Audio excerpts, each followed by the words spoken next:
പ്രിയ തൊഴിലുറപ്പ് തൊഴിലാളികളെ, എല്ലാവർക്കും നമസ്കാരം. എല്ലാവരും സുഖമായിട്ടിരിക്കുന്നു എന്ന് കരുതുന്നു. ഞാനിപ്പോൾ വന്നത് കുറച്ച് ദിവസങ്ങളായി അല്ലെ മാസങ്ങളായിട്ട് ജോലി ഒന്നും ഇല്ലാതിരിക്കുന്ന കുറേ സ്ഥലങ്ങളുണ്ടായിരുന്നു. അതായത് തൊഴിലുറപ്പ് നിർത്തിവെച്ചിട്ടുണ്ടായിരുന്ന കുറേ സ്ഥലങ്ങൾ. അപ്പോൾ അവിടെയൊക്കെ പുതിയ പണികൾ വരാൻ തുടങ്ങി. ഇനി ജിയോ ടാഗ് ചെയ്തിട്ടുണ്ട്, അല്ലെങ്കിൽ ചെയ്ത് വരികയാണ്. അപ്പോൾ താമസിയാതെ എല്ലായിടത്തും പണി വന്നു തുടങ്ങും എന്നുള്ളതാണ് നമുക്കറിയാൻ കഴിഞ്ഞത്. അപ്പോൾ ഇപ്പോൾ ഏകദേശം ആൾക്കാർക്കൊക്കെ 10, 30, 40 ജോലികളായിട്ടുണ്ടാവും. ബാക്കി ഈ വർഷത്തെ സമയം ഇനിയിപ്പോൾ 100 ജോലി തീർക്കുക എന്നുള്ളത്, കാരണം ഇനിയിപ്പോൾ ഇലക്ഷനും കാര്യങ്ങളൊക്കെ ഉണ്ടെങ്കിൽ അപ്പോൾ ജോലി തീർക്കുക എന്നുള്ള കാര്യം പെട്ടെന്ന് ജോലി കിട്ടിയാൽ മാത്രമേ നമുക്ക് 100 തൊഴിൽ ദിനങ്ങൾ പൂർത്തീകരിക്കാൻ പറ്റുകയുള്ളൂ. അപ്പോൾ പരമാവധി പെട്ടെന്ന് നമ്മൾ ഓരോ ജോലി കഴിയും തോറും നമ്മൾ അപേക്ഷ കൊടുക്കേണ്ട, പെട്ടെന്ന് തന്നെ ജോലി കഴിയുന്ന ഉടനെ തന്നെ അപേക്ഷ കൊടുക്കുകയും പിന്നെ പെട്ടെന്ന് തന്നെ ജോലി ലഭ്യമാക്കാൻ ആവശ്യപ്പെടുകയും ചെയ്യുക എന്നുള്ളതാണ്.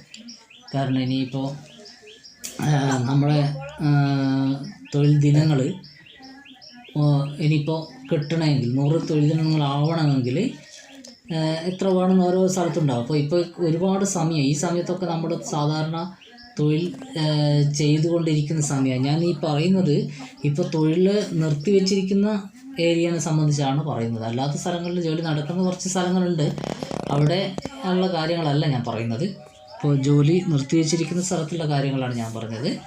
അപ്പോൾ നമുക്കിനി പെട്ടെന്ന് വർക്ക് കിട്ടാൻ, അപ്പോൾ ഇതൊക്കെ ഇപ്പോൾ ഇലക്ഷൻ പ്രഖ്യാപിച്ച് കഴിഞ്ഞാൽ അതിൻ്റെ വർക്കുകളൊക്കെ ആയിട്ട് മറ്റുള്ള കാര്യങ്ങളൊക്കെ നീങ്ങി തുടങ്ങിയാൽ നമ്മുടെ കാര്യങ്ങളൊക്കെ വളരെ സ്ലോ ആയിട്ട് നീക്കാൻ പറ്റും. അതിൻ്റെ ഒരു പ്രശ്നം ഉണ്ടാവും.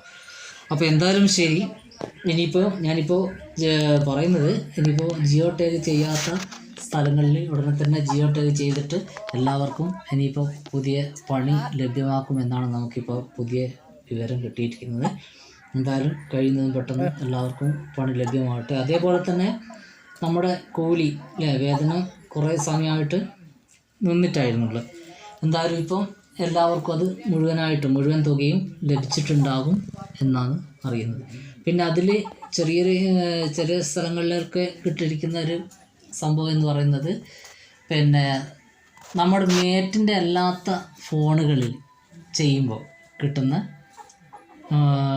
ഒരു പ്രശ്നം. അപ്പോൾ അതുകൊണ്ട് മേറ്റുമാർക്കുള്ള കൂലി 700 രൂപ കാലതാമസം വരുന്നത് എന്നുള്ളൊരു സംഭവം ഒരുപാട് സ്ഥലത്ത് നിന്ന് ഇങ്ങനെ ആയിട്ടുണ്ട്. അപ്പോൾ അതുകൊണ്ട് എന്ത് ചെയ്യുക, പരമാവധി നമ്മൾ മുന്നേ പറഞ്ഞിരുന്നു, മേറ്റുമാരല്ലാത്ത പഞ്ചായത്തിൽ 1-2 ഫോണുകൾ കൂടെ രജിസ്റ്റർ ചെയ്യണോ, പഞ്ചായത്ത് കൊണ്ടുപോയിട്ട് ചെയ്തിട്ടുണ്ടായിരുന്നു. പക്ഷേ ഇപ്പോൾ ഓരോ സമയം തോറും അപ്ഡേഷൻ ഇങ്ങനെ വന്നുകൊണ്ടിരിക്കുകയാണ്. ഇപ്പോൾ മേറ്റുമാരുടെ ഫോണിൽ നിന്ന് മാത്രമേ എടുക്കാൻ പറ്റൂ എന്നുള്ളതാണ്.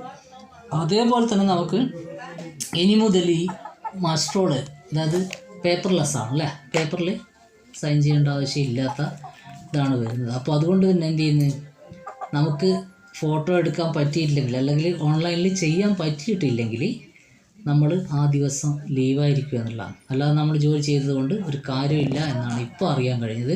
ഇനിയിപ്പോൾ നാളെ എന്താണെന്നുള്ള ഇപ്പോൾ ഞാൻ പറഞ്ഞ പോലെ ദിവസവും ഇങ്ങനെ അപ്ഡേഷൻ വന്നുകൊണ്ടിരിക്കുകയാണ്. അപ്പോൾ മാറ്റങ്ങൾ സംഭവിക്കാൻ സാധ്യതയുണ്ട്. ഇപ്പോൾ എന്തായാലും ഇങ്ങനെയാണ് വന്നിട്ടുള്ളത്. അപ്പോൾ പേപ്പർലെസ് ആയതുകൊണ്ട് തന്നെ ഓൺലൈനിൽ കിട്ടാത്ത സാഹചര്യത്തിൽ നമുക്ക് കൂലി കിട്ടില്ല. അതുകൊണ്ട് ഇപ്പോൾ ജോലി ചെയ്യുന്നത് കൃത്യമായിട്ട് മാസ്റ്ററോട് ഓൺലൈനിൽ ടിക്ക് ചെയ്തുകൊണ്ട് തന്നെയാണ്, അതും മേറ്റുമാരുടെ ഫോണുകളിൽ തന്നെ ഉപയോഗിച്ചാണ് ചെയ്യേണ്ടത് എന്നൊക്കെയാണ് ഇപ്പോൾ നമുക്ക് അറിയാൻ കഴിഞ്ഞിട്ടുള്ളത്. ഇനി മാറ്റങ്ങൾ വരുന്നതിനനുസരിച്ച് ഞാൻ നിങ്ങളുമായിട്ട് ഷെയർ ചെയ്യാം.